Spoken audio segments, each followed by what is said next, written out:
ആരോഗ്യരംഗത്ത് കുതിച്ചുചാട്ടവുമായി ഒമാൻ. ആശുപത്രികളുടെ എണ്ണത്തിലും ചികിത്സാ സൗകര്യത്തിലും കഴിഞ്ഞ 4 വർഷത്തിനുള്ളിൽ വലിയ വളർച്ച രാജ്യം നേടി. ആരോഗ്യരംഗത്ത് ജോലി ചെയ്യുന്ന സ്വദേശി പൗരന്മാരുടെ എണ്ണത്തിൽ വർധനയുണ്ടായതായും കണക്കുകൾ സൂചിപ്പിക്കുന്നു. ഒമാൻ ദേശീയ സ്ഥിതിവിവര കേന്ദ്രമാണ് ആരോഗ്യരംഗത്തെ മാറ്റങ്ങളെക്കുറിച്ചുള്ള റിപ്പോർട്ട് പുറത്തുവിട്ടത്. 2020 മുതൽ 2024 വരെയുള്ള 4 വർഷ കാലയളവിൽ മെഡിക്കൽ രംഗത്തും ഈ മേഖലയിൽ നിന്നുള്ള വരുമാനത്തിലും രാജ്യത്ത് വലിയ കുതിപ്പുണ്ടായി. ആരോഗ്യ സ്ഥാപനങ്ങളുടെ എണ്ണം 50% വർദ്ധിച്ചതായി റിപ്പോർട്ട് പറയുന്നു.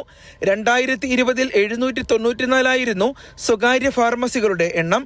2024 1177 ഉയർന്നു.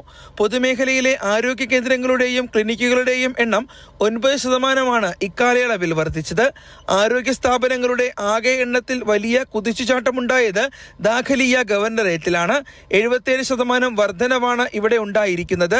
15% വർധനയുമായി ബുറൈമി ഗവർണറേറ്റാണ് ഇക്കാര്യത്തിൽ ഏറ്റവും പിന്നിൽ.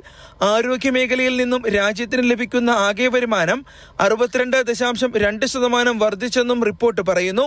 ഡോക്ടർമാരിൽ സ്വദേശീവൽക്കരണ നിരക്ക് റെക്കോർഡിലെത്തി. പൊതുമേഖലാ ഡോക്ടർമാരിൽ 44% സ്വദേശികളാണ്.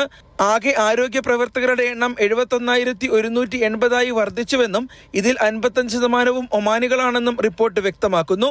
സ്വകാര്യ മേഖലയിൽ ജോലി ചെയ്യുന്ന ഒമാനി ഡോക്ടർമാരുടെ എണ്ണം 2022 118 ആയിരുന്നത് 2024 142% വർദ്ധിച്ച് 285 നഴ്സുമാരിൽ 47% സ്വദേശികളാണെന്നും പൊതുമേഖലയിലാണ് സ്വദേശി നഴ്സുമാർ കൂടുതലായി ജോലി ചെയ്യുന്നതെന്നും റിപ്പോർട്ട് വ്യക്തമാക്കുന്നുണ്ട്. Mathrubhumi news, Muscat.